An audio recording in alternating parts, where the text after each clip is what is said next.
Dear students, welcome back. First paper UGC NET की paper 1 teaching and research aptitude. मुझे हमेशा से लगता है कि मैं उसमें अपने स्टूडेंट की काफी मदद कर सकता हूं। उस पर्पस से ये वीडियो सीरीज मैंने शुरू किया है। ये फर्स्ट वीडियो है जिसमें मैं थीम वाइज पेपर एनालाइज कर रहा हूं पास्ट ईयर्स के इस पेपर 1 से। आपको पता है कि इस पेपर में क्या है, इसमें टीचिंग एंड लर्निंग एप्टीट्यूड और रिसर्च एप्टीट्यूड एंड इसके अलावा जो जनरल जो होती है आईसीटी की GK and other GK, current event and mathematical quantitative aptitude, इस टाइप के क्वेश्चन रहते हैं 50, और वो आपको मेक और ब्रेक कर सकता है। तो ये सीरीज यदि आप लोगों को अच्छा लगेगा तो मैं इसको कंटिन्यू रखूंगा और मैं कोशिश करूंगा जितनी मदद पेपर 1 के लिए कर सके। ये कई मेरे स्टूडेंट ने डिमांड किया है, इसलिए ये मैं कोशिश कर रहा हूं। उस कड़ी में जो पहली वीडियो है वो है इंफॉर्मेशन एंड कम्युनिकेशन टेक्नोलॉजी, जो मेरे दिल के करीब है क्योंकि मैं आईसीटी को यूज करना चाहता हूं और मैं चाहता हूं कि मेरे सभी स्टूडेंट जो हैं आईसीटी के यूजर बने, अवेयर रहें, क्योंकि आजकल ICT literacy is the real literacy. आप लिटरेट तभी हैं जबकि आप आईसीटी की नॉलेज है। तो हम लोग शुरू करते हैं इंफॉर्मेशन एंड कम्युनिकेशन टेक्नोलॉजी से। उसके जो करीब 10 साइकिल के जो क्वेश्चन है मैंने जुटाया है और पार्ट 2 में जो है रिमेनिंग क्वेश्चन को हम लोग साइकिल के क्वेश्चन को डील करेंगे। इसकी सबसे पहले यदि हम सिलेबस देखें, मैं हमेशा कहता हूं सिलेबस से शुरू करें। तो आईसीटी की जनरल जो एब्रीविएशंस हैं लाइक लैन, वैन, जिफ, टिफ एंड जितने भी ये हो सकते हैं, इसमें काफी होता है, टीसीपी, आईपी, वो सारे आपको पता होना चाहिए। 3G एंड ऑल, ये भी 3G भी थर्ड जनरेशन का शॉर्ट फॉर्म है। एंड जितने भी टर्मिनोलॉजी हैं उससे रिलेटेड कितने ही AR, VR, इस तरह के जो टर्मिनोलॉजी आईसीटी में बहुत यूज होते हैं, तो वो जानने चाहिए। Basics of internet, browsing, intranet. Intranet और इंटरनेट में बेसिकली फर्क ये होता है कि इंट्रानेट कंपनी अपने अंदर कोई भी एक ऑर्गेनाइजेशन, एक स्कूल है, कॉलेज है, यूनिवर्सिटी, वो केवल अपने ही अंदर के जो स्टूडेंट, टीचर, उनके कम्युनिकेशन के लिए इंट्रानेट डेवलप करती है। इंटरनेट जो है वो ग्लोबल हो जाता है। ईमेल आपको पता है, ऑडियो वीडियो कॉन्फ्रेंसिंग, इस टाइप की सारी चीजें। Digital initiative in higher education, यदि हायर एजुकेशन में कोई गवर्नमेंट ने कुछ डिजिटल प्लेटफॉर्म लॉन्च किया है, लाइक अपने सर्टिफिकेट को आप रख सकिए, एकेडमिक सर्टिफिकेट्स को, या डिजी लॉकर है इसमें सर्टिफिकेट रख सकिए, स्वयं है, स्वयं प्रभा है, या और उस तरह के जो इनिशिएटिव हैं, अर्नेट है एंड मेनी अदर, तो उसको भी आपको जानना चाहिए। और आईसीटी का जो गवर्नेंस में रोल है, ई गवर्नेंस जिसको कहते हैं, डिजिटल इंडिया एंड ऑल, वो भी आपको पता होना चाहिए, आधार एंड उससे रिलेटेड। अब हम लोग क्वेश्चन आंसर का दौर शुरू करते हैं। उससे भी पहले कि आप पूछ सकते हैं कि सर इस पेपर की तैयारी कैसे करें, तो वो अभी होल्ड कर लीजिए, वो इस वीडियो में भी हम नहीं बताएंगे। जो नेक्स्ट वीडियो, जो लास्ट पार्ट होगी, उसमें हम थोड़ी बहुत आपको बताएंगे। कोई बुक पढ़ने की जरूरत नहीं है। So let us begin the question answer का दौर। सबसे पहले हम नवंबर दिसंबर 2021 की कर रहे हैं, फिर हम लोग एकदम पास्ट में चले जाएंगे और फर्स्ट जो दिसंबर 2011 से लेके और 14 तक आने की कोशिश करेंगे। ये 10 साइकिल हम लोग देखेंगे। तो लेटेस्ट जो ये क्वेश्चन है, जो अभी जो एग्जाम हुई है कुछ महीने पहले, उसके क्वेश्चन को हम लोग डिस्कस कर रहे हैं। ये कह रहा है कि ये एक सीक्वेंस है और ये बाइनरी सीक्वेंस है, तो नेक्स्ट डिजिट क्या होगा। अब आपको पता है कि इसको आप ऐसे तो कर नहीं सकते, इसको डेसिमल में कन्वर्ट करना होगा, तभी आप इस सीरीज को निकाल पाएंगे। तो डेसिमल में कन्वर्ट हम बाइनरी को कैसे करते हैं। कोई भी बाइनरी नंबर, जैसे मान लीजिए ये है 100 है, गौर से समझिए, और ये किसी भी बेस के लिए हो सकता है। ये इसको ऐसे लिखते हैं, ये बेस 2 है। तो बेस 2 को यदि हम देखें तो ये 2 का ये जो आएगा, यहां से हम शुरू करते हैं। बेसिकली सबसे पहले हम लेफ्ट हैंड साइड शुरू करते हैं, तो 1 है, तो 1 इंटू 2 पे पावर कितना, 0 1 2, इसको हम पावर 0 बोलेंगे, इसको बोलेंगे 1, इसको बोलेंगे 2, तो 2 पे पावर 2 प्लस, फिर यहां ये डिजिट लिया, यहां ये है 0, तो इसको 0 से इंटू कुछ भी करें क्या होगा, वो 0 ही होगा, लेकिन फिर भी होगा कितना, 2 to the power 1 plus 0 into 2 to the power 0, किसी चीज पावर 0 जो है वो 1 होता है। तो ये तो 0 से गुना है तो सब 0 0 ही हो जाएगा, केवल यही बचेगा। तो ये कितना हो जाएगा, 1 इंटू 4 इज इक्वल टू 4, तो ये 4 है। तो इसी तरीके से जब आप इस सबको कन्वर्ट करेंगे तो ये होगा 0, ये होगा 2 टू द पावर 1 मींस 2, ये होगा 6, क्यों, क्योंकि 2 to the power 1, 2 to the power 2, तो 4 और 2 टू द पावर 1 दोनों को जोड़ेंगे तो 4 प्लस 2 6, तो 2 0 2 4 6, तो अगला क्या होगा, 8 होगा। अब 8 यदि है तो इसको आपको तो बाइनरी में देखना होगा। तो 8 को बाइनरी में कैसे कन्वर्ट करेंगे, अब आपको उल्टा करना है। तो 8 को बाइनरी में कन्वर्ट करने के लिए हम क्या करते हैं कि इसको डिवाइड करते हैं, 2 से डिवाइड करते हैं। 2 से हमने डिवाइड किया, इसका कोसेंट आया 4, रिमाइंडर आया 0। तो ये 0 को यहां हमने लिख लिया। फिर 2 से डिवाइड करते हैं, कोसेंट आया 2, रिमाइंडर आया 0, फिर लिख लेते हैं। फिर 2 से डिवाइड करते हैं, कोसेंट आया, अब 2 को 2 से करेंगे तो 0, ये तो 0 आएगा। और रिमाइंडर कितना आया, 0, फिर 0 लिख लिया।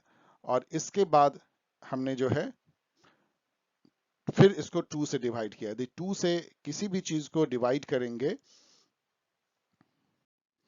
सॉरी यहां पे कोसेंट जो है, यहां कोसेंट आएगा 1, क्योंकि 2 को एक 2 1 जा 2 करेंगे तो 1 आया। रिमाइंडर कितना आया, 0, फिर 0 लिख दिया। अब लास्ट में हम 1 को यदि 2 से डिवाइड करेंगे तो केवल 0 से ही हम डिवाइड कर सकते हैं। और यदि 0 तो 0 से मल्टीप्लाई करके, तो 0 से मल्टीप्लाई करेंगे तो क्या होगा, जो रिमाइंडर बचेगा वो क्या बचेगा, 1। अब तो कोई क्वेश्चन का मतलब तो है नहीं, रिमाइंडर बचा 1, मतलब हमने 0 टाइम्स इसको लगाया, तो रिमाइंडर, लास्ट रिमाइंडर बचा 1। हमने इसको इस तरह से लिख दिया। अब इसको गौर से समझिए, हमने क्या किया है, हमने 8 को लगातार 2 से डिवाइड करते गए, और जो रिमाइंडर आया, पहला रिमाइंडर को हमने सबसे राइट हैंड साइड में लिखा, फिर दूसरे रिमाइंडर को, तीसरे रिमाइंडर, और जो फाइनल रिमाइंडर बचा उसको हमने सबसे लेफ्ट हैंड साइड रखा। इसको लीस्ट सिग्निफिकेंट डिजिट बोलते हैं, LSB। और इसको मोस्ट सिग्निफिकेंट डिजिट बोलते हैं, क्यों, बिट कह लीजिए। उसका कारण यह है कि इसकी पावर सबसे ज्यादा होती है, आपने देखा ना, ये इसकी पावर होगी 0, फिर 1, फिर 2, फिर 3। तो अब जो है 8 का क्या हो गया, 8 का जो बाइनरी 8 है डेसिमल में, इसको ऐसे लिखते हैं। और इसका इक्विवेलेंट क्या हो गया बाइनरी में, 1 0 0 0, और इसको लिखते हैं 2, मतलब बेस 2। तो ये दोनों बराबर नंबर हैं बेस 2 में। और यहां पे आप देखिए कि 8 जो है, इसको कैसे आप लिखते हैं, मतलब कैसे इसका वैल्यू निकालते हैं। इसका पावर कितना होगा, 0, क्योंकि ये पहला ही एक ही LSB है ये। तो इसको आप क्या करेंगे, आपने देखा यहां पे हमने क्या किया था, 8 ये जो है 10 पे पावर 0 होगा, 8 इंटू 10 पे पावर 0, 10 पे पावर 0 1 होता है, तो 8 इंटू 1 इज इक्वल टू 8। इस तरह से हम वैल्यू निकालते हैं डेसिमल नंबर का। इसी तरह से हम बाइनरी नंबर का भी निकाल सकते हैं। ये सारे जो बाइनरी डेसिमल मैथमेटिक्स है, आई होप कि थोड़ा सा आप समझ लीजिए। मैंने आपको थोड़ा सा ही जस्ट जिस बताया कैसे डेसिमल को बाइनरी में कन्वर्ट करते हैं, बाइनरी को डेसिमल में करते हैं, सीख लीजिए इसको। तो यहां से आंसर क्या हो गया, दिस। तो पहला आपने लेसन ये लिया कि binary to decimal and decimal to binary आपको सीखना है। Identify the correct order of the following computer memory types, rank from the slowest to the fastest in terms of access time. ये बहुत ही घिसा पेटा क्वेश्चन होता है computer में, कि कौन मेमोरी सबसे फास्टेस्ट है, किसको क्विकली कंप्यूटर की जो सेंट्रल प्रोसेसिंग यूनिट है वो प्रोसेस मतलब खींच सकती है और प्रोसेस कर सकती है।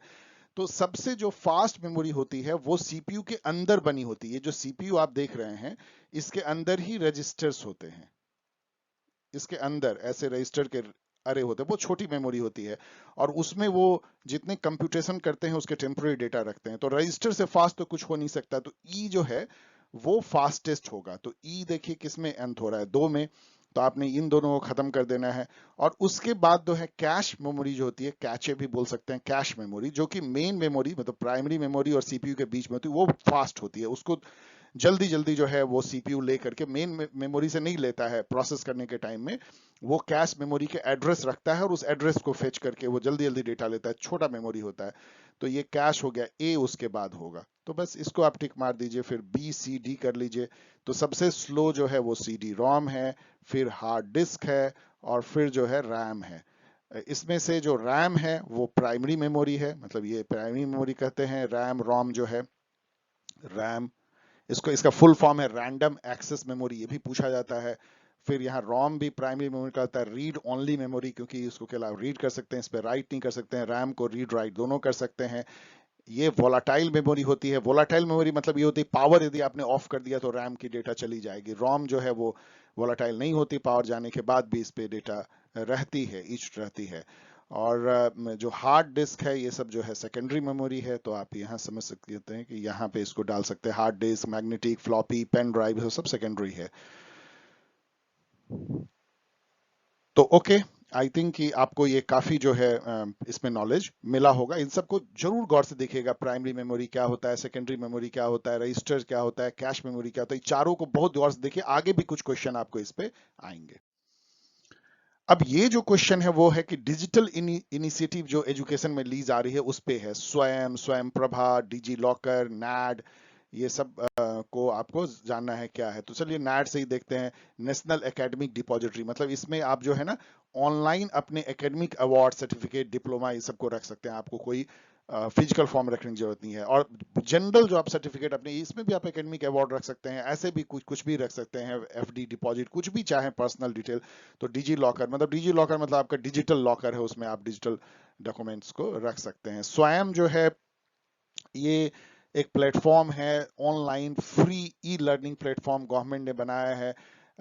मतलब इसकी जो कार्डिनल पॉलिसी इसलिए मैंने दिया, एक्सेस, इक्विटी, क्वालिटी, कोई पूछा जा सकता है आगे। और स्वयं प्रभा जो है वो 34 डीटीएच चैनल है, आपको डीटीएच पता है, डायरेक्ट टू होम, जो सैटेलाइट टीवी जिसको बोलते हैं, वो telecasting high quality educational programme on 24/7 basis using the GSAT 15 satellite.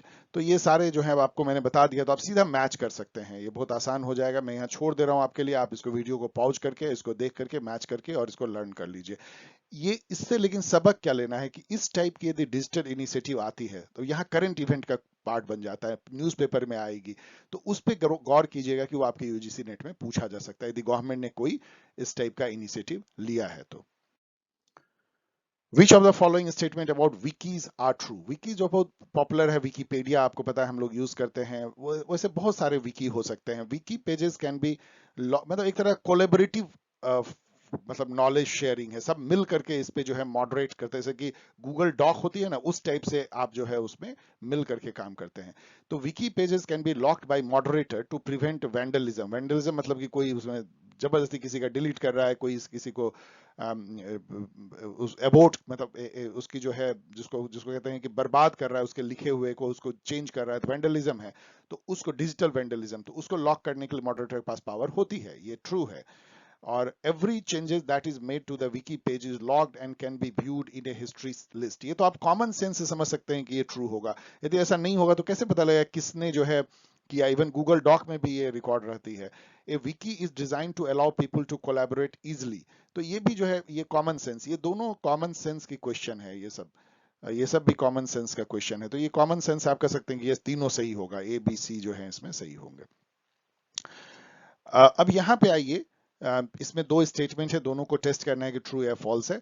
CPU execute, CPU मतलब सेंट्रल प्रोसेसिंग यूनिट, जो ब्रेन कहलाता है कंप्यूटर का, CPU execute software directly from secondary memory. बिल्कुल नहीं। सेकेंडरी मेमोरी आपने देखा वो प्राइमरी मेमोरी से दूर होती है, जैसे कि हार्ड ड्राइव है या CD रोम है, इस तरह के हैं। उसको, उससे वो सीधा नहीं करती है, वो अपने मेन मेमोरी में उसको लाना पड़ता है, तब उसको प्रोसेस कर पाती है, वो डायरेक्टली नहीं कर पाती सेकेंडरी मेमोरी से। इसलिए ये फॉल्स है ये स्टेटमेंट। ये भी इंपॉर्टेंट इंफॉर्मेशन है कि सीपीयू को लाना पड़ता है प्रोग्राम या इंफॉर्मेशन को मेन मेमोरी में उसको एग्जीक्यूट करने के लिए। A software is a term, software is termed as open source software if it can be downloaded from the internet. No, बिल्कुल नहीं। हम लोग जो है विंडोज को भी इंटरनेट से डाउनलोड कर सकते हैं। It is not A open source. Open source downloadable से नहीं होता है। ओपन सोर्स का मतलब ये होता है कि उसका सोर्स कोड जो है वो शेयरेबल है, उसको लोग मॉडिफाई कर सकते हैं, वो विकी जैसा है, सब कोलैबोरेटिव है, जैसे लिनक्स।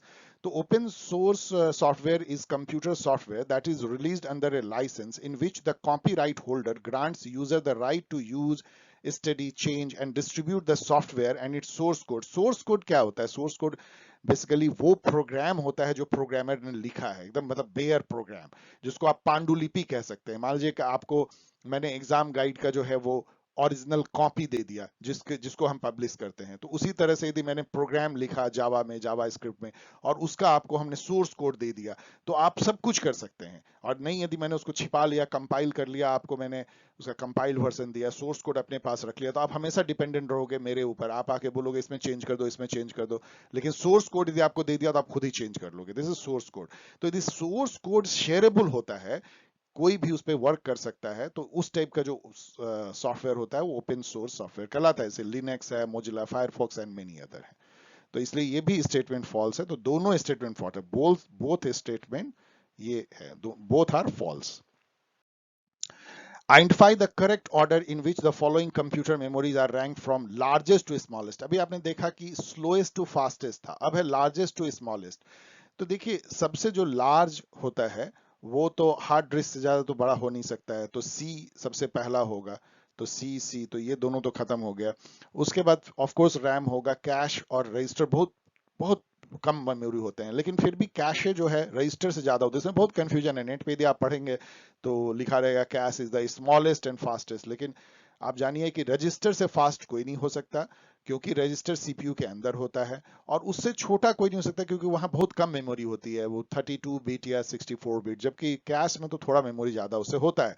तो मुझे जाना होगा, तो मैं डेफिनेटली जो है पहले जाऊंगा सी, फिर बी, फिर उसके बाद ए, और लास्ट में सबसे छोटा मेमोरी है डी।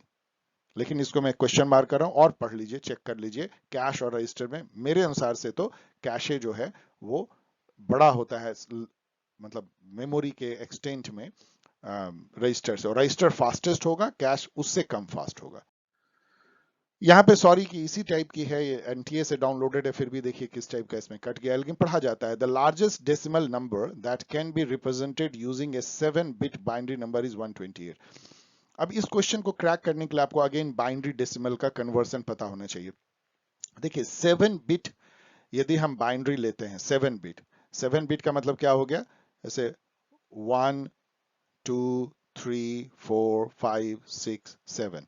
अब इसको यदि आप कन्वर्ट करेंगे, यदि बाइनरी में है तो इसको यदि आप कन्वर्ट करेंगे तो कैसे लिखेंगे, 1 इंटू 2 टू द पावर, ये 0 1 2 3 4 5 6, 2 टू पावर 6, फिर करेंगे 1 into 2 to the power 5 plus 1 into blah blah, ऐसे करते जाएंगे। जब इसको जोड़ेंगे आप तो आएगा 128। तो ये है कि 7 बिट, ये सही है कि 7 बिट यदि आप बाइनरी नंबर लेते हैं और सबको 1 कर देते हैं तो आपको 128 मिलेगा, सबको 0 कर दिए 0 मिलेगा। इसका मतलब 7 बिट लेके आप 0 से 128 तक डेसिमल को दिखा सकते हैं। तो ये सही है, ये बिल्कुल सही है, ट्रू है। सेकंड है minimum number of bits required to store largest 2 digit decimal number is 7। अब ये कहता है कि जो 2 डिजिट डेसिमल नंबर को रिप्रेजेंट करने का लार्जेस्ट 2 डिजिट डेसिमल क्या है, 99 है। अब इसके लिए कितने बिट हमको चाहिए, आप देखिए इसका, ये यदि आप 6 बिट लेते हैं तो आप मैक्सिमम 64 तक जा सकते हैं। क्यों, क्योंकि आपका यहाँ पे समझिए इतना ही पे खत्म हो गया 6 बिट। इसको यदि आप जोड़ेंगे 111 करके भी तो वो 64 आएगा। तो आप 99 को तो दर्शा नहीं सकते हैं, तो आपको एक बिट और लेना पड़ेगा 7। आप 128 तक जा सकते हैं इसमें, देखिए 0 टू 128, और 99 तो बीच में पड़ता है, तो इसका मतलब आप 7 बिट से रिप्रेजेंट कर देंगे 99 को। इसलिए ये सही है कि 7 बिट से हम लार्जेस्ट 2 डिजिट डेसिमल नंबर को रिप्रेजेंट कर देंगे। तो ये भी जो है ट्रू है, बोथ स्टेटमेंट ट्रू, नंबर 1। अब मतलब ए ऑप्शन सही होगा। अब यहाँ पे देखिए 2 का पावर टेबल जो है आपको आईसीटी एग्जाम देने के पहले जरूर रट लेना चाहिए, कोई भी, जैसे यूजीसी नेट। 2 पे पावर 1 2, 2 टू पावर 2 4, 8 16 32 64 128, ये है 7 डिजिट। इसका मतलब यदि हमको 6 बिट दिया गया है तो हम 64 तक मैक्सिमम डेसिमल को रिप्रेजेंट कर सकते हैं। 5 बिट दिया गया है तो 32, 8 दिया गया है 256, बहुत इंपॉर्टेंट है, आप देखेंगे आगे आईपी एड्रेस में। 9 बिट दिया गया है 512, 10 बिट तो 1 किलो, मतलब किलो मतलब 1000, जबकि एग्जैक्ट नंबर है 1024। 2 पे पावर 11 2048, 12 4096। तो ये टेबल को जरूर आप रट लीजिए, बहुत जगह आपको हेल्प हो जाएगी। Which of the following group of statements with respect to World Wide Web is correct? आपको पता है कि वर्ल्ड वाइड वेब मतलब वो स्पेस है इंटरनेट का जहां पे हम जाते हैं इंफॉर्मेशन फेच करते हैं, मतलब सारे जो कनेक्टेड कंप्यूटर जो पूरी दुनिया के इंटरनेट पे हैं, उस स्पेस को, डिजिटल स्पेस को हम वर्ल्ड वाइड वेब कहते हैं। तो a web server is a software used to access and view content on the www। तो ये स्टेटमेंट सही नहीं है, ये कोई सॉफ्टवेयर नहीं है। वेब सर्वर एक कंप्यूटर है, एक कंप्यूटर जो कि फाइल रखता है, वेब पेजेस रखता है, जिसको हम अपने कंप्यूटर से जो है हम फेच करते हैं और ब्राउजर के थ्रू, यहाँ बीच में ब्राउजर आता है क्रोम टाइप के, और उससे हम जो है वेब पेजेस देखते हैं। इसलिए ये स्टेटमेंट सही नहीं है। A web browser is a computer system that makes file available on www। तो वेब ब्राउजर एक कंप्यूटर सिस्टम नहीं है, ये एक प्रोग्राम है। वेब ब्राउजर एक कंप्यूटर प्रोग्राम है जो हमें फाइल अवेलेबल कराता है यहां से फेच करके वेब सर्वर से, इसलिए ये भी सही नहीं है। Tim Berners Lee created www, बिल्कुल सही है, ये जनरल नॉलेज का क्वेश्चन है, याद कर लीजिए। And mosaic was the first widely used web browser, ये भी बिल्कुल सही है। तो सी और डी जो है इसके सही ऑप्शन है। तो वेब सर्वर क्या हो गया? वो एक कंप्यूटर है, कोई भी कंप्यूटर जो वेब पेजेस रखता है। जिस वेब पेजेस से मान लीजिए कि कोई गूगल, जब आप गूगल देते हैं तो वो एक सर्वर में गूगल की जो है वेब पेज रहती है, आपके ब्राउजर क्रोम के थ्रू आप अपने कंप्यूटर में गूगल को देख पाते हैं, गूगल पेज को आप देख पाते हैं, उसको यूज कर पाते हैं। तो वेब ब्राउजर एक सॉफ्टवेयर और वेब सर्वर एक कंप्यूटर सिस्टम या कंप्यूटर है। Server is nothing but a computer. अब 2021 के सेकंड शिफ्ट में आते हैं, आपने देखा कि बहुत ज्यादा क्वेश्चन जो है फर्स्ट शिफ्ट में पूछे गए हैं। सेकंड शिफ्ट में देखिए, सेकंड शिफ्ट में पहला क्वेश्चन है statement 1, use of ICT in research is a super imposition which should be discouraged. अब ये आउटलैंडिश स्टेटमेंट, मैं हमेशा कहता हूं इस टाइप के स्टेटमेंट को पहचानिए और उसको डिस्कार्ड कीजिए, आपको हेल्प करने के लिए दिया जाता है। कभी कोई बोलेगा कि यूज ऑफ आईसीटी रिसर्च में डिस्करेज किया जाना चाहिए, सुपर इम्पोजिशन तो छोड़ भी दीजिए, तो ये आप फॉल्स है। Research ethics and its observance has to be mandatory requirement, ये भी कोई बोलेगा कि नहीं होना चाहिए, तो ये ट्रू है। तो ए जो है वो फॉल्स और स्टेटमेंट 2 जो है वो करेक्ट, वो ऑप्शन चुन लीजिए। With respect to computer virus which one of the following statement is true? It is a kind of physical impurity which when present, physical impurity कुछ नहीं है, ये कंप्यूटर वायरस एक प्रोग्राम होती है जस्ट लाइक नॉर्मल प्रोग्राम, लेकिन वो जाके कंप्यूटर में बदमाशी करती है, अपने को खुद ही रिप्लिकेट कर लेगी, कहीं जाके कोई डेटा डिलीट कर देगी। तो पहला तो एक कंप्यूटर वायरस कोई फिजिकल इम्प्यूरिटी नहीं है, it is a computer programme, ये सही है। दैट इन्फेक्ट्स ए कंप्यूटर, कोई इन्फेक्ट नहीं करती है, कोई ऐसा नहीं कि बीमारी लग जाती है, इसलिए इन्फेक्ट वर्ड से ये गलत हो गया। It is a computer program which copies itself to infect a computer without the permission knowledge of the ruler, ये सही ज्यादा है। इनफैक्ट एक कंप्यूटर कैसे, मतलब वो अपने खुद कॉपी कर लेती है, कोई प्रोग्राम को आपका अपने आप डिलीट कर देगी, कहीं कुछ मतलब कुछ बदमाशी वेंडलिज्म करती है आपके कंप्यूटर में। सो ये it is an accumulation of dust on the hard disk causing it to malfunction, तो ये तो नहीं है, तो ये है।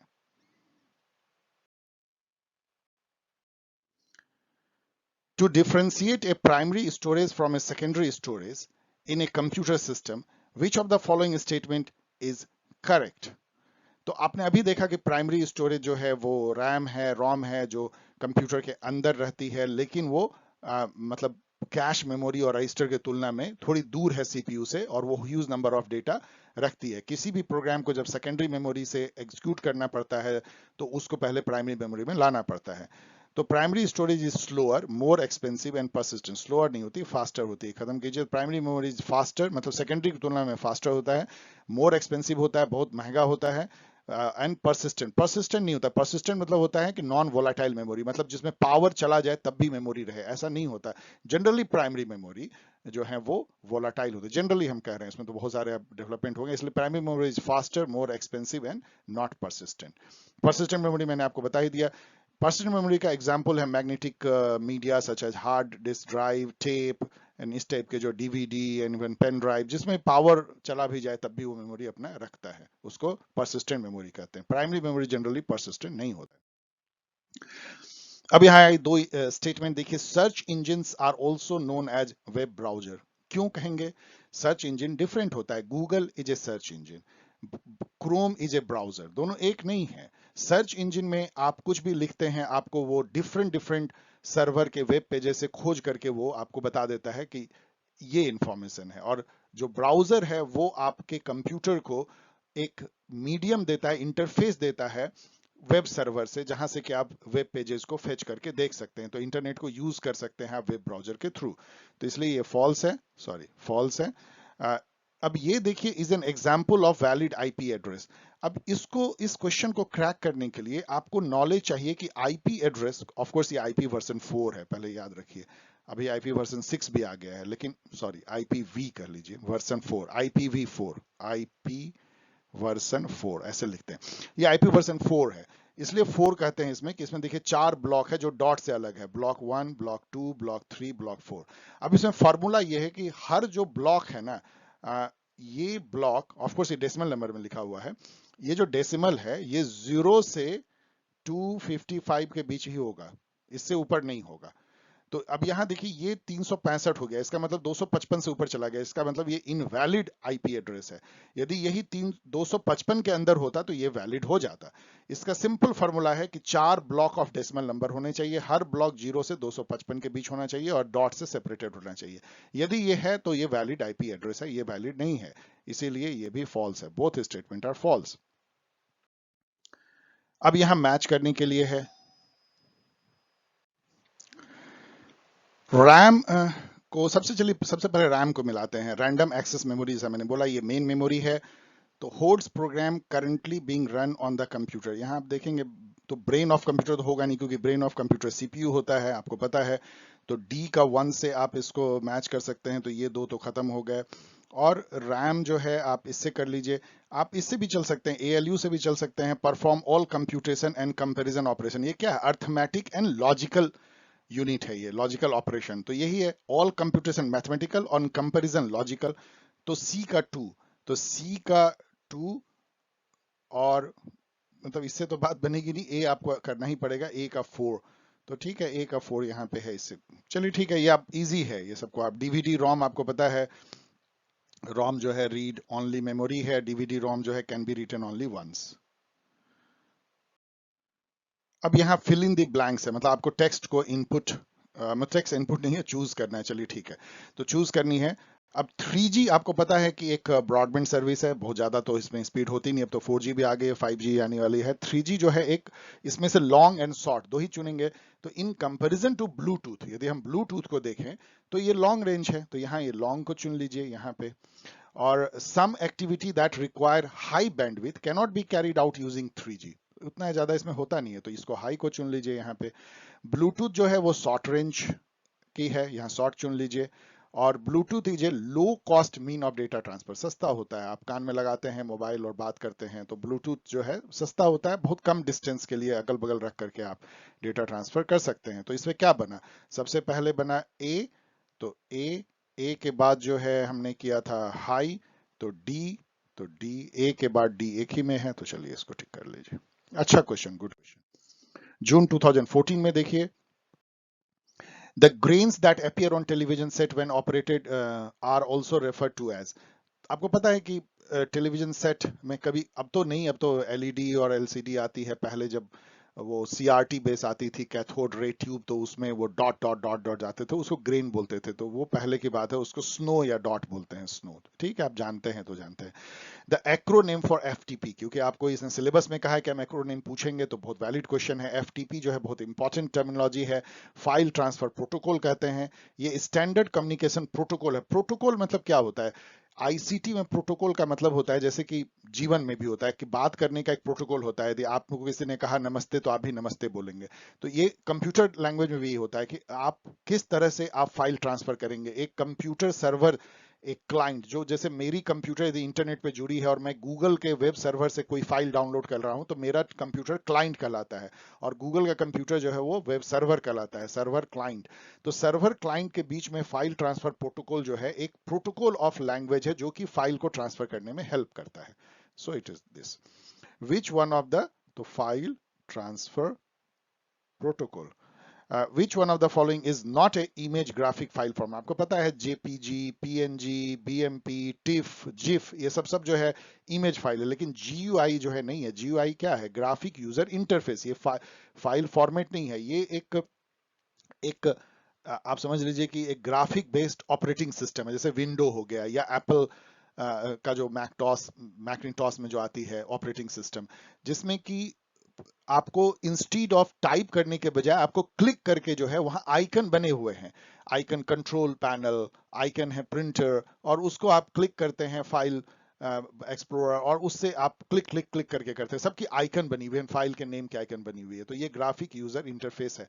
पहला जो है ग्राफिक यूजर इंटरफेस जो है जीरोक्स कंपनी ने डेवलप किया था 1980s में, और एप्पल मैग्नेटोस में सबसे पहले यूज किया गया था। तो जो पीसी में सबसे पहले एप्पल ने इसको इसको जीयूआई को यूज किया। जीयूआई से पूरी दुनिया बदल गई। नहीं तो पहले आपको सब कुछ जो है वो टाइप कर करके लिखना पड़ता था कंप्यूटर को, कि फाइल प्रोसेसर एक्सप्लोरर खोलो, फिर कंट्रोल पैनल खोलो, फिर उसमें प्रिंटर का सब कुछ टाइप करना पड़ता था। वो टेक्सटिंग खत्म हो गई, आप क्लिक माउस से क्लिक कर सकते हैं। तो GUI is not A file format, odd one out है ये। अब यहाँ फर्स्ट वेब ब्राउजर कौन था? तो ये बड़ा इंटरेस्टिंग क्वेश्चन है कि फर्स्ट वेब ब्राउजर का जो नाम है, अब मुझे आशा है कि अभी तक आपने पॉज करके और अपना चेक कर लिया होगा। अब मैं आंसर दे रहा हूं। इसका नाम जो है वो वर्ल्ड, यहाँ ये गलत इन्होंने लिखा है, ये तीनों सटे हुए थे ऐसे, इसको ऐसे लिखा जाता था, इसका नाम था वर्ल्ड वाइड वेब। लेकिन ये कंफ्यूजन शुरू हो गई कि इंटरनेट को भी वर्ल्ड वाइड वेब बोलते थे, और इसका जो ब्राउजर जो था उसका नाम भी वर्ल्ड वाइड वेब था, जो फर्स्ट ब्राउजर था। तो बाद में इसका नाम जो है इसको बदल करके नेक्सस कर दिया गया, जिससे कंफ्यूजन ना हो। तो लेकिन वो उतना पॉपुलर नहीं हुआ था। आपने मोज़ेक देखा, वो पॉपुलर वेब ब्राउजर था पहला, तो world wide web. When a computer is booting, BIOS is loaded to the memory by। अब देखिए BIOS को पहले खुद समझिए। BIOS एक बहुत इंपॉर्टेंट प्रोग्राम होता है, इसका नाम है बेसिक इनपुट आउटपुट सिस्टम, लेकिन ये है basically computer program.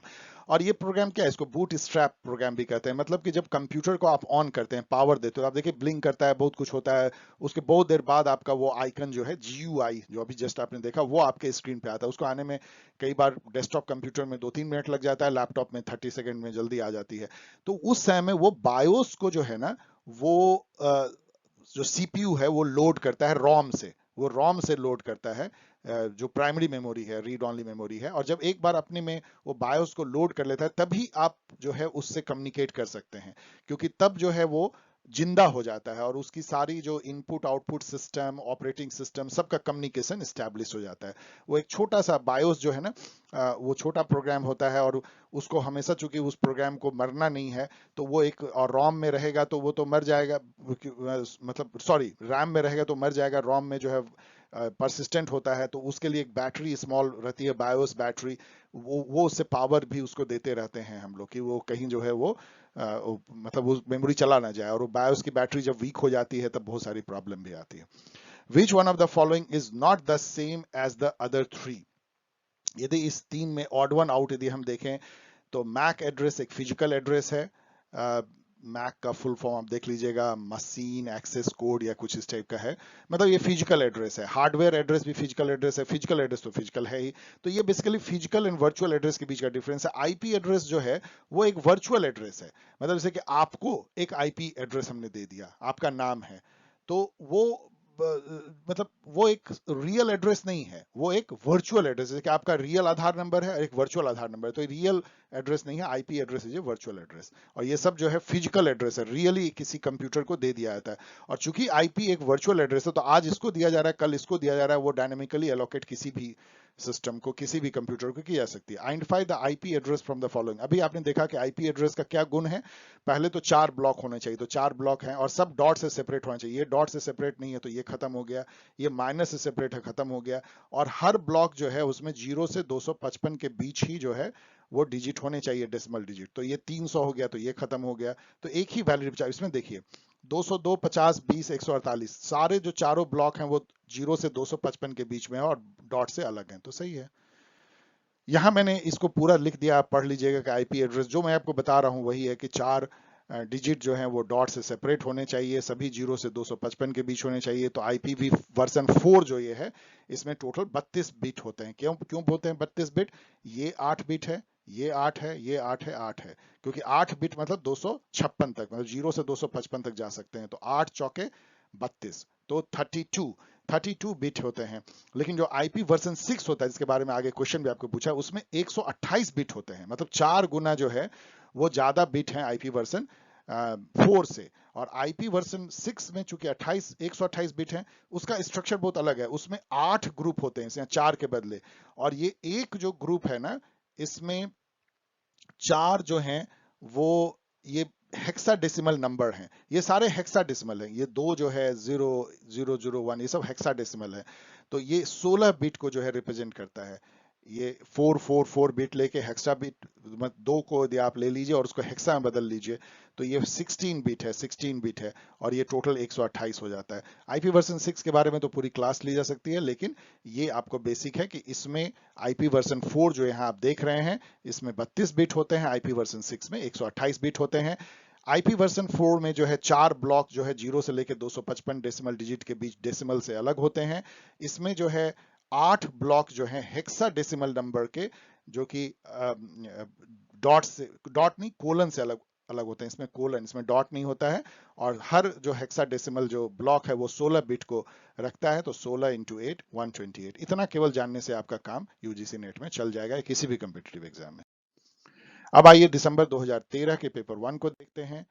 The initial efforts for internet based communication was for, तो इंटरनेट जो शुरू किया गया था, ये कहना है कि ये किसके लिए किया गया था। क्या ये commercial communication, military purpose, personal या पॉलिटिकल? नहीं, ये मिलिट्री पर्पस। आपको पता है कि इंटरनेट बेसिकली अरपा नेट से निकला है, अरपा नेट। और अरपा नेट जो है वो क्या था, वो एक मिलिट्री का अपना एक इंटरनल कम्युनिकेशन के लिए उन्होंने सर्वर को जोड़ा था इंटरनेट के फॉर्म में। बाद में वो पूरे वर्ल्ड में, ये यूएस की प्रोजेक्ट थी, तो ये मिलिट्री पर्पस है। विच of the following is a social network? आपको पता है अमेजन जो है ई कॉमर्स की है, ईबे ई कॉमर्स है, gmail.com एक ईमेल है, तो ट्विटर केवल जो है वो सोशल नेटवर्किंग है, like Facebook, Twitter and all, इस तरह के जो आप सोच सकते हैं, कू एंड ऑल। तो ये तो बहुत आसान अभी के लिए होगा, लेकिन आप 2013 में समझिए, बहुत ये अच्छा क्वेश्चन था। Internal communication with in institution is done through, जब इंस्टीट्यूशन के बीच में यदि आप आपस में ही करना चाहें किसी कॉलेज में, तो आप क्या यूज करेंगे? वैन यूज करेंगे, ये सब तो खैर छोड़ दीजिए, वैन या लैन, तो जनरली हम लैन यूज करते हैं। वैसे कैंपस वाइड एरिया नेटवर्क को जो है कैंपस एरिया नेटवर्क भी करते हैं, कैन भी बोलते हैं, कैंपस एरिया नेटवर्क। वो लैन और वैन के बीच में होता है क्योंकि वो पूरे कैंपस में फैला रहता है। लेकिन लैन चलिए आप कह सकते हैं, लैन जो है आपके मैदान में यदि आप बैठे हैं तो लैन आपको नहीं दे पाएगा। लेकिन यदि कैंपस वाइड एरिया नेटवर्क हो, जैसे एलएससी में थी, तो आप मैदान में भी बैठेंगे तो अपने मोबाइल से जो है आप एक्सेस कर सकते हैं कॉलेज के नेटवर्क को, उसको कैंपस वाइड एरिया नेटवर्क बोलते हैं, या मेट्रोपॉलिटन एरिया नेटवर्क भी कह सकते हैं उसको। तो ये लैन है, लैन का फुल फॉर्म है लोकल एरिया नेटवर्क। वैन का मतलब है wide area network. Virtual reality क्या होती है? वर्चुअल रियलिटी जो है पार्टिसिपेटरी एक्सपीरियंस देती है। पार्टिसिपेटरी एक्सपीरियंस मतलब आपको फील होगा कि आप गाड़ी चला रहे हैं। मान लीजिए वर्चुअल रियलिटी के आपने यदि साउंड लगा लिया, चश्मा लगा लिया, तो आपको फील होगा कि आप एक्चुअली ड्राइव कर रहे हैं। उससे जुड़ा हुआ जो एक टर्म है वो है ऑगमेंटेड रियलिटी, जो अभी बहुत न्यूज में है। ऑगमेंटेड रियलिटी क्या है कि जो रियल फिजिकल वर्ल्ड है उसका इनहांस्ड वर्जन है डिजिटली। मतलब आप यदि ऑगमेंटेड रियलिटी देखेंगे, आप कनॉट प्लेस के रोड पे यदि आप चलेंगे, उस ऑगमेंटेड रियलिटी को देखेंगे, तो आपको बहुत ही वो 3 डायमेंशनल दिखेगा, आपको लगेगा कि बिल्कुल आप उसके अंदर चल रहे हैं। तो वो रियल वर्ल्ड को ऑगमेंट करके आपको दिखाता है। जबकि डिफरेंस वर्चुअल रियलिटी में क्या है कि वो वर्चुअल है, वो कंप्लीटली वर्चुअल वर्ल्ड है, वो कोई ट्रूथ नहीं है। ऑगमेंटेड रियलिटी में जो आप एक्सपीरियंस करते हैं वो ट्रू फिजिकल वर्ल्ड है, केवल उसको ऑगमेंट डिजिटली कर दिया जाता है। लैंड वैन के बारे में जो है पढ़ लीजिएगा, यहाँ पे मैंने लिख दिया है। वैन जो है बहुत वाइड ज्योग्राफिकल एरिया में होती है, जैसे कि पूरी दुनिया को वैन से जोड़ा जा सकता है, शहर को जोड़ा जा सकता है। लैन जो है एक छोटे से एरिया में 100-150 मीटर के अंदर में कंप्यूटर को जोड़ने के लिए, कम्युनिकेट करने के लिए यूज होती है। सितंबर 2013 का क्वेश्चन देखते हैं। द इंटरनेट इथिकल प्रोटोकॉल, जबकि इंटरनेट पे भी जो है इथिकल होती है, मतलब वहां भी आप बकवास नहीं कर सकते हैं, मतलब आप वहां बदमाशी नहीं कर सकते हैं, रूडनेस नहीं दिखा सकते हैं, उसको नेटिकेट बोलते हैं। नेटिकेट जैसे कि एक एग्जांपल है कि जनरली यदि आप कोई चैटिंग कर रहे हैं किसी के साथ में, तो आप उसमें कैप्स लॉक नहीं यूज करेंगे। आप हेलो जो है ऐसे नहीं बोलेंगे हेलो, ये माना जाएगा कि आप ऑफेंसिव वे में बोल रहे हैं, आपको मतलब ये बोलनी है स्मॉल कैप में कहनी। इसी तरह से बहुत सारे और जो हैं उसमें नेटिकेट हैं कि कैसे आपको व्यवहार करना है नेट पे। उसी तरह का एक वर्ड है commercial messages on the net. जो कॉमर्शियल मैसेज नेट पे दी जाती है उसको हम वेब, कॉमर्शियल का उल्टा वेब ले लिया, कॉमर्शियल का मर्शियल ले लिया, तो वेब मर्शियल। वो स्मॉल जो जो मैसेज जो आपको आते हैं, जो कॉमर्शियल एडवर्टीजमेंट जो होते हैं वेब पोर्टल पे, उसको कहते हैं। ये सब आप कॉमन सेंस से भी कर सकते हैं। मैनुअल कैस, अब ये तो बिल्कुल आप जानते हैं, तो जानते हैं Manuel Castells was the first to use the term which society, internet society, electronic society, network society, सबको भी देख लीजिए किसने किसने क्वाइन किया है। यदि ऐसा क्वेश्चन आया तो इसने टेलीमैटिक सोसाइटी क्वाइन किया था। टेलीमैटिक दो वर्ड से बना है। फर्स्ट जो टेली कम्युनिकेशन का टेली ले लिया उन्होंने, और इन्फोमैटिक्स का जो है मैटिक ले लिया। तो बेसिकली टेलीमैटिक का मतलब होता है कि टेलीकॉम को यूज करके जो इंफॉर्मेशन हम शेयर करते हैं, और ये तो वो सोसाइटी जो है टेलीमैटिक सोसाइटी हो गई। मैनुअल कैसल ने इसको किया था। इस पे काफी लिटरेचर आप पढ़ सकते हैं। फिर से वही आ गया है डिजिटल फाइल जिफ। तो जिफ जो है वो ग्राफिक इंफॉर्मेशन फॉर्मेट। तो आप चेक कर लीजिएगा, यहाँ पे देखिए ग्राफिक इंटरचेंज फॉर्मेट है। सो ये सही है। तो इसके अलावा जो है मैंने यहाँ पे दे दिया है कि सारे जिफ का फुल फॉर्म क्या है। जेपीजी जो सबसे पॉपुलर डिजिटल फॉर्मेट है, जो कंप्रेस कर देती है आपको बहुत कम मेमोरी में, वेब पे आप डाल सकते हैं और इमेज क्वालिटी भी खराब नहीं होती है, वो है जेपीजी फॉर्मेट। इसको पढ़ लीजिए। टिफ जो है टैग इमेज फाइल फॉर्मेट, ये सब पूछा जा सकता है। पीएनजी है पोर्टेबल ग्राफिक फॉर्मेट। पोर्टेबल होने का मतलब ये होता है कि मतलब आप एक डिवाइस से दूसरे डिवाइस में जाने में डिफॉर्म नहीं होती है। पोर्टेबल जैसे पीडीएफ होती है उस टाइप की है। बीएमपी है बिटमैप इमेज फाइल है, डिवाइस इंडिपेंडेंट इमेज फाइल। इसको भी डिवाइस से कोई फर्क नहीं पड़ता है, कोई भी डिवाइस पे ये अपना फिडेलिटी मेंटेन करती है। तो ये सारी चीजों को देख लीजिए। तो ये सारे जो हैं डिजिटल फॉर्मेट है। इसमें पिक्चर आप ट्रांसमिट कर सकते हैं इंटरनेट पे या दो कंप्यूटर के बीच में। विच one of the following is not an operating. अब सबका अलग अलग कैरेक्टरिस्टिक है। ये भी पढ़ लीजिएगा कि ये जैसे कि वेब पोर्टल पे डालने के लिए जेपीजी सबसे इंपॉर्टेंट है। फोटोग्राफर के बीच में टिफ जो है सबसे पॉपुलर है। Which one of the following is not an operating system. तो यहाँ पे देखिए कि आपका ध्यान यहाँ अटक जाना चाहिए फायरफॉक्स पे।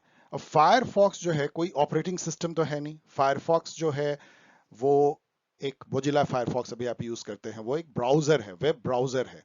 तो इसलिए ऑपरेटिंग सिस्टम ये बाकी होंगे ही होंगे, क्योंकि एक ही इसमें से नहीं है। तो आईबीएम, AIX, लिनक्स, सन, सोलारिस, ये सब ऑपरेटिंग सिस्टम है। ऑपरेटिंग सिस्टम किसको बोलते हैं? जैसे विंडोज है। ऑपरेटिंग सिस्टम बेसिकली आपको हेल्प करता है कंप्यूटर को ऑपरेट करने के लिए, वो मस्ट होता है। वो आपको GUI भी देता है, ग्राफिक यूजर इंटरफेस देता है। ऑपरेटिंग सिस्टम कंप्यूटर के जो इनपुट, जो कीबोर्ड और आउटपुट, जो प्रिंटर एंड अदर उससे कम्युनिकेट करता है, वो आपको वो इन्वायरमेंट देता है जिसमें कंप्यूटर पे आप काम करके अपना जो भी पर्पस है वो पूरा कर सके। उसको ऑपरेटिंग सिस्टम बोलते हैं। लिनक्स है, विंडो है, ये सब ऑपरेटिंग सिस्टम है। मैकिन्टोश के मैक OS है। अब आइए जून 2013 में चलते हैं। WWW stand for. तो WWW जो है आपको पता है वर्ल्ड वाइड वेब का शॉर्ट फॉर्म है। मतलब इंटरनेट का जो स्पेस है उसको WWW कहते हैं, world wide web. A hard disk is divided into tracks which is further सब डिवाइडेड इनटू। तो अब ये हार्ड डिस्क का जो स्ट्रक्चर है वो जानना इंटरेस्टिंग भी है और आपको काम भी आता है। देख लीजिए, हार्ड डिस्क में से ऐसे ये सिलेंडर जैसा होता है और इसमें बहुत सारे सिलेंडर ऐसे चिपके रहते हैं। इसका एक देखिए खोल के बताया परत, जैसे प्याज की परतों के जैसा इसमें बहुत सारे जो हैं एक के ऊपर एक के ऊपर एक चिपक के, और तब वो हार्ड डिस्क ऐसा मोटा सा बनता है। उसमें एक यदि डिस्क लीजिएगा, तो जैसे डिस्क पहले HMV का प्ले होता था ना डिस्क पुराने जमाने में, तो वो एक ट्रैक है। ये ट्रैक उसी तरह से जैसे म्यूजिक प्ले होता है, और उस ट्रैक का जो एक पोर्शन है उसको सेक्टर बोलते हैं। और ये ट्रैक जो है वो छोटा से छोटा बड़ा ये ट्रैक है, ये ट्रैक है। और हर ट्रैक अपने आप में यदि पूरे ले लीजिए ऊपर से लेकर नीचे वर्टिकल, तो उसको सिलेंडर कहते हैं। जैसे यहाँ पे आप देख सकते हैं ये सिलेंडर हो गया यहाँ से। तो ये आपको यही कह रहा है कि hard disk is divided into tracks. ठीक है, ट्रैक में डिवाइडेड है, विच इज फर्दर सब डिवाइडेड इनटू सेक्टर्स। ये सेक्टर में सब डिवाइडेड है। A computer program that translate a program statement. अब यहाँ एक बहुत मजेदार क्वेश्चन का सीरीज है। ये कंपाइलर, असेंबलर और इंटरप्रेटर का है, जो कि एकदम बेसिक है कंप्यूटर प्रोग्रामिंग का। उसमें क्या होता है? A computer program that translate a program statement by statement, मतलब statement by statement high level language को कोई मशीन लैंग्वेज में बदलता है, उसको इंटरप्रेटर बोलते हैं। हाई लेवल लैंग्वेज क्या है? जैसे मान लीजिए C++ में हमने लिख दिया, जावा में लिख दिया, बेसिक में लिख दिया, वो हाई लेवल लैंग्वेज है। हाई लेवल लैंग्वेज मतलब वो होता है जो अंग्रेजी में लिखी जाती है, आपको देख के लगेगा कि बिल्कुल कोई अंग्रेजी की सेंटेंस है। जैसे take a, sum A plus B, keep that in this, loop, do this, repeat this loop by 50, ऐसा आपको इंग्लिश में लिखा मिलेगा। ये तो ये लैंग्वेज थोड़ी कंप्यूटर समझता है, उसको low level language, machine language में 0101 के फॉर्म में उसको कन्वर्ट करना होता है, वो इंटरप्रेटर करती है। यदि वो इंस्ट्रक्शन बाय इंस्ट्रक्शन करे, एक इंस्ट्रक्शन मतलब एक लाइन, उसको लिया फिर उसको कन्वर्ट किया, यदि पूरा एक ही बार में कर देगा तो वो कंपाइलर हो जाता है। आगे हम लोग देखेंगे। अब यहां भी ये भी बहुत मजेदार क्वेश्चन है, क्योंकि ये बहुत ही नॉर्मल क्वेश्चन है, आपको आगे भी पूछ सकता है। एक गीगाबाइट डेटा कितना होता है? पहले तो बिट और बाइट में फर्क समझिए। बिट बिट जो है ये एक जीरो या वन, इसको एक बिट बोलते हैं डेटा। लेकिन यही यदि 8 हो जाए, 10100001, इस टाइप का 8 हो जाए, 8 हुई, 4 एक और, तो ये जो है ये डेटा बाइट कहलाता है। मतलब 8 बिट ऑफ डेटा जो है एक बाइट होता है। तो एक बाइट 8 बिट के बराबर होता है।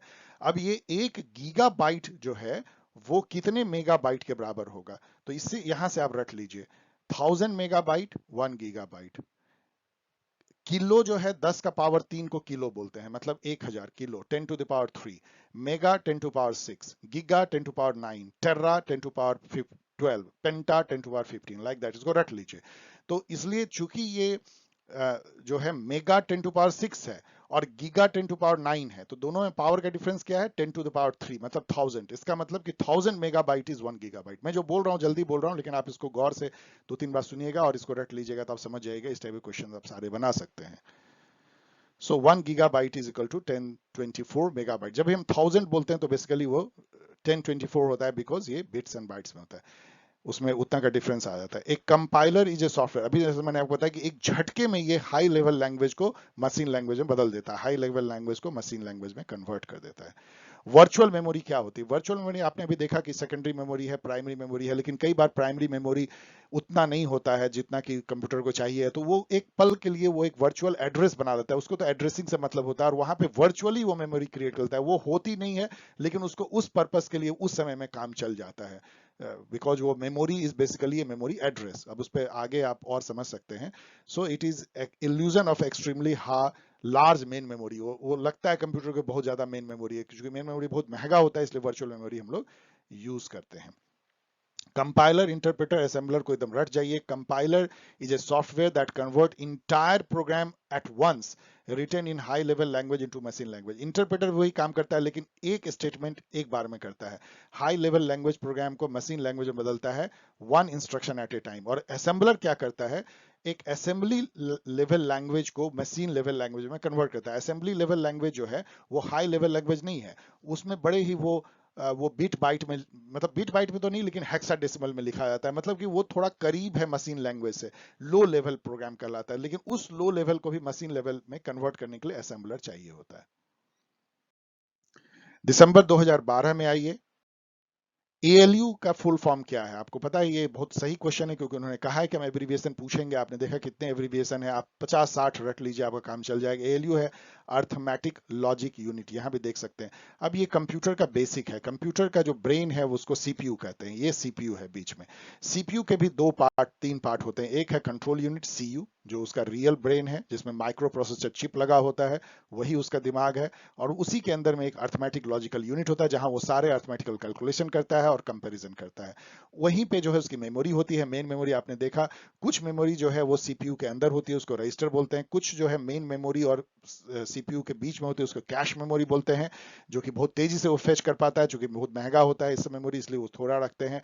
मेन मेमोरी वो होती है जहां पे कि एक्चुअली वो ला करके काम करता है, उसका वेयर हाउस है, जहां पे कि वो सेकेंडरी मेमोरी से फेच करके प्रोग्राम को एग्जीक्यूट करता है। इसके अलावा इनपुट डिवाइसेज होते हैं, जैसे कीबोर्ड हैं, और आउटपुट डिवाइसेज हैं, लाइक मॉनिटर है, प्रिंटर है, ऑल ये सब जुड़े होते हैं। और ऑपरेटिंग सिस्टम इसको सबको जो है कम्युनिकेशन का इन्वायरमेंट देता है। तो ALU stand for arithmetic logic unit. A personal computer usage A number of chips mounted on A circuit. उस सर्किट को क्या कहते हैं? उस सर्किट को मदरबोर्ड कहते हैं। आप ये देख सकते हैं, ये मदरबोर्ड है। मदरबोर्ड मतलब जहां पे कि एक बोर्ड है फ्लैट, जिसपे कि सारे जो chip, integrated circuit, micro processor, ये आप देख सकते हैं। ये जो है इसका CPU है। ये एक माइक्रो प्रोसेसर होती है, और इसमें सारे कुछ और भी लगे होंगे, कहीं पे आपका हार्ड डिस्क लगा होगा, कहीं और। सो it is A motherboard. Computer virus क्या है? कंप्यूटर वायरस एक सॉफ्टवेयर प्रोग्राम है, एक प्रोग्राम है और कुछ नहीं है। एक प्रोग्राम है जो कि आपको जाके कंप्यूटर में बदमाशी करता है। Which one of the following is correct? ये बड़ा मजेदार क्वेश्चन है, थोड़ी सी आपको नॉलेज जो है बेस की चाहिए। अभी मैंने बताया कि बेस क्या होता है। जितने नंबर हम लोग देखते हैं, जैसे 86 लिखा हुआ है, हम कभी ये नहीं लिखते कि ये जो है 10 के बेस पे है, जबकि लिख सकते हैं। ये इसलिए नहीं लिखते कि ये ऐसी बात है कि सब आदमी के पास आंख है, तो फिर क्यों बताना कि इस आदमी के पास दो आंख है। यदि मान लीजिए कि पूरी दुनिया में किसी के पास आंख नहीं होता, एक के पास होता, तो कहलाता कि ये आंख वाला आदमी है। लाइक दैट, मैं बहुत क्रूड एग्जांपल दे रहा हूँ। तो चूंकि डेसिमल में ही हम लोग अधिकतर डील करते हैं, इसलिए हम लोग नहीं लिखते हैं, लेकिन ये एक्चुअली ऐसे लिखा जाना चाहिए। और इसका कैलकुलेशन कैसे होता है, देखिए, ये हो गया 0, ये हो गया 1, तो ये 1 पे चलते हैं, 8 × 10⁻1 प्लस 6 इंटू 10⁻0। अब 10⁻0 जो है वो 1 होता है, तो ये 6 हो गई। ये हो गया 8 × 10 मतलब 80, और ये हो गया 86। इस तरह से इसकी वैल्यू जो है निकलती है। सब ध्यान रखना चाहिए आपको, मतलब पता होना चाहिए। अब यदि इस पे आप देखेंगे कि इसमें से कौन करेक्ट है, तो ये 10 के बेस पे 17 है, तो वो 16 के बेस पे 17 के बराबर तो कभी हो नहीं सकता है। ये बहुत बड़ा नंबर है ये, क्योंकि इसको यदि आप कन्वर्ट करोगे तो ये होगा 1 इंटू 16 पे पावर 1 प्लस 7 इंटू 16 पे पावर 0, तो ये हो जाएगा 16 प्लस 7, तो ये हो जाएगा 23। ये उसके बराबर नहीं होगा। इसी तरह 8 और 10 के पावर में तो बराबर कभी होगा नहीं। ये 10, ये 10 है और ये 2 है, तो 2 का यदि आप इसको कैलकुलेट करोगे तो ये 17 से ज्यादा हो जाएगा। वो तो दिख रहा है, क्योंकि यही 16 हो गया, यहाँ पे 2⁴ हो गया, और ये पे 7 हो गया, तो 17 24 हो जाएगा। केवल यही मैच कर रहा है, क्योंकि जब इसको आप कन्वर्ट करोगे तो ये क्या हो जाएगा, 1 इंटू 2⁴, फिर 0 0 0 तो क्या भी हो गया, फिर लास्ट में 1 इंटू 2⁴0 विच विल बी 1, तो ये हो जाएगा 16 प्लस 1 17, और ये 17 है, तो 17 डेसिमल में 17 ही होगा, तो 17 इज इक्वल टू 17, तो ये सही है। मुझे लग रहा है मैं तेजी से बोल रहा हूँ, लेकिन बहुत ज्यादा नहीं आपको समझा सकते। अलग से यदि आप कहेंगे तो मैं इस पे एक क्लास भी ले लूंगा। The file extension of MS word document in office 2007, ये क्या था, डॉक। उसके पहले डॉक था, DOC, लेकिन उसके बाद डॉक्स हो गया। ये जस्ट पता होना चाहिए, अभी भी डॉक्स है। ये एक प्रोटोकॉल है, DAS is a protocol use by email client to download email to your computer. देखिए, जब आप अपने कंप्यूटर से ईमेल को भेजते हैं तो आप SMTP यूज करते हैं, for sending mail from client PC to email server, outgoing. और जब आप मंगवाते हैं तो आप POP या IMAP यूज करते हैं। POP है पोस्ट ऑफिस प्रोटोकॉल, इसका वर्जन 3 अभी चल रहा है। इनकमिंग, तो यहाँ इनकमिंग पूछ रहा है, इसलिए ये D हो जाएगा, ये नहीं होगा। तो POP और IMAP भी होता है, लेकिन ज्यादा POP पॉपुलर है। जून 2012 की क्वेश्चन देखिए, TCP IP is necessary if one is to connect to the। अब TCP IP पहले क्या है, देखिए, TCP IP का फुल फॉर्म है transmission control protocol internet protocol. Internet protocol वो प्रोटोकॉल है जिससे कि डेटा पैकेट्स, जो IP वर्जन 4 में आपने भी देखा, 4 block of decimal data separated by decimal number, dot, dot के डेसिमल नहीं है, डॉट से सेपरेटेड, उसको उन इन एड्रेसेस के बीच में डेटा, मतलब ये वर्चुअल एड्रेसेस है, उसके बीच में डेटा पैकेट जो है उसको भेजने के लिए इंटरनेट प्रोटोकॉल यूज होता है, और ट्रांसमिशन कंट्रोल प्रोटोकॉल उसको हेल्प करती है। ये एक प्रोटोकॉल का स्टैक है, मतलब एक सिस्टम है। तो ये जो है TCP IP is necessary if one is to connect to the internet. Internet पे इसकी जरूरत पड़ती है, उस यही प्रोटोकॉल यूज होता है। Each character on the keyboard of computer has an ASCII value which stand for। ASCII का फुल फॉर्म जो होता है, ये है American standard code for information interchange. तो पहले तो उसको रट लीजिए, ये अपने आप में क्वेश्चन हो गया जो यहाँ पूछा है। ये होता क्या है, बेसिकली 7 बिट, 1 2 3 4 5 6 7, या ऐसे कर लीजिए। 7 बिट जो है, ये डेटा हम जब कीबोर्ड पे P टाइप करते हैं ना, तो वो कन्वर्ट हो जाता है 01017 बिट में, और उसका कुछ मान लीजिए वैल्यू 63 निकला, तो 63P को दिखाया। इसी तरह X जो है वो 15, तो वो 7 बिट में, तो वो जो है SKC इस तरह से कन्वर्ट करती है, और उसको कंप्यूटर ऐसे समझता है, उसको तो 0 1 ही समझ में आता है।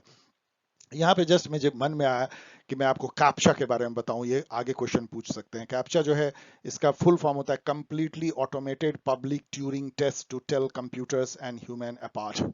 ये लंबा सा इसका जो है उसका शॉर्ट फॉर्म है कैप्चा। कैप्चा का इसलिए है कि बहुत प्रॉब्लम आई कि जो बॉट होते हैं, जो रोबोट्स होते हैं, वो लोग लगा देते थे एज ए क्लाइंट PC के बदले, आदमी के बदले, और वो सर्वर को बहुत परेशान करते थे। बहुत सारी जगह घुस करके वो डेटा लेते थे और बहुत सारा मैनिपुलेशन करते थे, अभी भी होती है।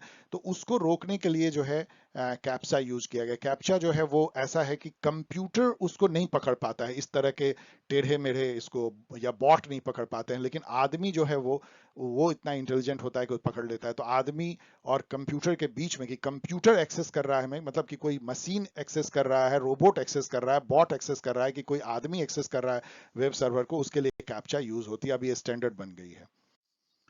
विच of the following is not a programming language. अब यहाँ पे देखिए पास्कल, जावा, सी प्लस प्लस सब प्रोग्रामिंग लैंग्वेज है, लेकिन माइक्रोसॉफ्ट ऑफिस कोई प्रोग्रामिंग लैंग्वेज थोड़ी है। ये एक प्रोग्राम है जो आपको हेल्प करती है टाइप करने के लिए, प्रेजेंटेशन बनाने के लिए, कैलकुलेट करने के लिए। Microsoft Office is not a programming language, programming language नहीं है, खुद एक सॉफ्टवेयर है।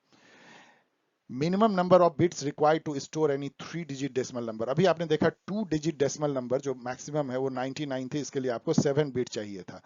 अब यहाँ है कि 3 डिजिट के लिए कितना चाहिए। 3 डिजिट का लार्जेस्ट कितना है, 999। अब 999 का मतलब है आपको आपको इससे 1024 तक जाना पड़ेगा। अभी आपने देखा कुछ देर पहले कि 2 टू द पावर 10 जो है वो 1024 होती है, तो इसमें आपको 10 बिट चाहिए, तो 10 बिट चाहिए, मतलब 10 बिट लंबा यदि आप ले लेंगे 0101 कॉम्बिनेशन, तो आप 0 से लेकर के और 1024 तक जो है आप जा पाएंगे, 23 तक बेसिकली। तो इसका मतलब 999 कवर हो जाएगा। आई होप कि आप इसको थोड़ी बहुत अंडरस्टैंड कर रहे होंगे, नहीं तो आप समझ लीजिएगा थोड़ा कैलकुलेट करके पेपर लेकर के। पॉप3 और IMAP ईमेल अकाउंट क्या है। तो अब मैंने जस्ट आपको बताया कि ये जो है इनकमिंग के लिए, लेकिन आपको सर्वर से कनेक्ट रहना पड़ेगा। One has only to be connected to the server to send and receive email. ये ऐसा नहीं, पुश नहीं है, आपको अपने आप वो नहीं भेज देगा। जब तक आप सर्वर से कनेक्ट नहीं होएगा तब तक आप मेल रिसीव नहीं कर सकते हैं पॉप IMAP3 के थ्रू। अब लास्ट हम लोग देख रहे हैं cycle December 2011। Which of the following operating system is used on mobile phone. आपको पता है मोबाइल फोन पे अभी सबसे ज्यादा एंड्रॉइड यूज होता है, तो बहुत ही आसान क्वेश्चन हो गया। पहले जो है सिम्बायोटिक सेम्बियन जो है वो जब नोकिया फोन राज करता था तो सिम्बियन करके जो है एक सॉफ्टवेयर आती थी ऑपरेटिंग सिस्टम, वो बहुत फेमस था। बाद में इवन विंडोज भी आने लगे, लेकिन ये दोनों पॉपुलर नहीं हुआ। एंड्रॉइड जो गूगल की थी उसने सबको पछाड़ दिया। If Y X is represented in number Y in base X, मैंने आपको बताया ना कि ये नंबर है और ये बेस है, तो ये Y X. Then which of the following number is smallest. तो आप इसमें जो सबसे छोटा बेस है वो स्मॉलेस्ट होगा, क्योंकि ये जो नंबर है सब सेम है। तो ये जो 2 के बेस पे है तो इसका सब पावर 2 होगा, ये 8 के पावर में होगा, 10 के पावर में, 16 पावर में। तो कभी भी जो है वो सबसे छोटा क्या होगा, जो 2 के बेस में है, सबसे छोटा बेस सबसे छोटा, यदि वो बीच का नंबर बराबर है, तो इसलिए 2 के बेस वाला सबसे छोटा होगा। High level programming language can be converted to machine language using which of the following. अभी हम लोगों ने देखा कि इसको कंपाइलर कहते हैं, हम एक झटके में जब कर देता है, यदि एक इंस्ट्रक्शन बाय इंस्ट्रक्शन करता है तो उसको इंटरप्रेटर कहते हैं। HTML जिसका फुल फॉर्म होता है हाइपर टेक्स्ट मार्कअप लैंग्वेज, इसको यूज करके हम वेब पेज बनाते हैं, हम वेब पेज लिखते हैं। तो HTML is use to create web pages. Web server तो कंप्यूटर हो गया। Machine level program, machine level language आपने देखा, मशीन लेवल प्रोग्राम जो है वो 010 बिट बाइट्स में लिखी जाती है। हाई लेवल प्रोग्राम जो है वो इंग्लिश लैंग्वेज में लिखी जाती है। हाई लेवल को मशीन लेवल में बदलते हैं कंपाइलर और interpreter. The term DNS stand for, ये बहुत अच्छा क्वेश्चन है। DNS का मतलब होता है डोमेन नेम सर्वर। अब देखिए आप लिखते हैं google.com और आपको गूगल खुल जाता है। आप कभी एक्सपेरिमेंट करके देखिएगा, आप नेट पे जाइए, गूगल पे लिखिए what is the IP address of Google, और आपको कुछ इस टाइप का नंबर मिल जाएगा। मान लीजिए 128.68.50, मान लीजिए इस टाइप का कोई गूगल का एड्रेस आपको होगा। आप यदि इसको भी टाइप करेंगे ना अपने ब्राउजर में तो आपको गूगल पेज खुल जाएगी। लेकिन हमें इस तरह के IP एड्रेस याद रखने की जरूरत नहीं होती है। तो डोमेन नेम सर्वर क्या करता है, जब हम गूगल लिखते हैं तो एक सर्वर होता है, एक कंप्यूटर होता है, उसमें गूगल के सामने ये IP एड्रेस लिखा होता है, वो उसको कन्वर्ट कर देता है। इंटरनेट को जो TCP/IP प्रोटोकॉल जो अभी आपने देखा, उसको तो चाहिए है IP एड्रेस, उसको ये दे देता है। जब हम गूगल टाइप करते हैं ब्राउजर में तो वो उसको ये ट्रांसलेट करके दे देता है, फिर उसके बाद उस हमारे इंफॉर्मेशन को वो इस IP एड्रेस पे पहुंचा देता है। It's a kind of translation of address. जैसे कि आपने मान लीजिए आपको भेजना है किसी को पता चिट्ठी भेजनी है, तो आप उसका एग्जैक्ट जो है एड्रेस नहीं जानते हैं, लेकिन आप कुछ एक लिखते हैं, सिंपल सा नाम लिखते हैं रमेश कुमार, और रमेश कुमार का यदि एक यूनिक एक टेबल पे उसका एड्रेस लिखा हुआ हो, पोस्ट बैग नंबर, और वहां पे वो चला जाए, लाइक दैट। इसलिए ये डीएनएस सर्वर है। तो इसका नाम है domain name server, it is just a server. ये जो है लास्ट क्वेश्चन है, IPv4 और IPv6 का डिफरेंस ये पूछ रहा है। Are addresses use to identify computers on the internet, not only computer, कोई भी सिस्टम, सेंसर, सब में जो है हम आईपी दे सकते हैं। IPv6 हम जो है टीवी, फ्रिज को भी दे सकते हैं, एक ट्रक को, कार को दे सकते हैं, अपने मोबाइल फोन को दे सकते हैं, जैसे कि सब आपस में कम्युनिकेट, उसको इंटरनेट ऑफ थिंग्स बोलते हैं। So IPv4 and IPv6 are addresses used to identify computers on the internet. Find the correct statement out of the following. आपने देखा कि IP v6 में 128 बिट हैं और IPv4 में 32 बिट हैं। तो अब यहाँ इस नॉलेज को यदि आपको पता है, इतने से काम चल जाएगा। Number of bits required for IPv4 address is more than number of bits required for IPv6, नहीं, ये उल्टा है, तो ये रॉन्ग है। Number of bits required for IPv4 address is same, no not same, lower है। Number of bits required for IPv4 is less than number of bits required for IPv6, yes, ये बहुत कम चाहिए, ये 32 है 128। Number of bits required for IPv4 is 64, no 32, तो ये सही है। So okay dear student, thanks for watching. यदि आपको ये पसंद आया हो मेरा प्रयास पेपर 1 के लिए, तो आप इसको शेयर करें, सब्सक्राइब करें, कमेंट करें, जिससे कि मेरा पैशन जो है वो बना रहे। आप डाउनलोड कर सकते हैं गाइड, हर तरह की बहुत सारे गाइड अब तो उसमें अवेलेबल हैं आपके लिए भी। यूजीसी नेट के लिए 2-2, 3-3 गाइड उसमें हैं। एक जनरल जो है सभी एंट्रेंस टेस्ट के लिए, एक IR गाइड है, एक मॉडल टेस्ट पेपर है, SAU की गाइड में भी आपको बहुत सारे इन्फॉर्मेशन मिलेंगे। एंड इस तरह से आप मुझसे जुड़ सकते हैं, और जल्दी हम मिलेंगे पेपर 1 के और थीम वाइज एनालिसिस को लेकर के। पेपर 2 तो चलती ही रहेगी, तो हम लोग अगले 1 महीने, मुझे आशा है 1 से 1.5 महीने में, कि हम पेपर 1 और पेपर 2 दोनों के साइकिल को हम लोग खत्म करने में संभव होंगे। So will meet again very soon, bye.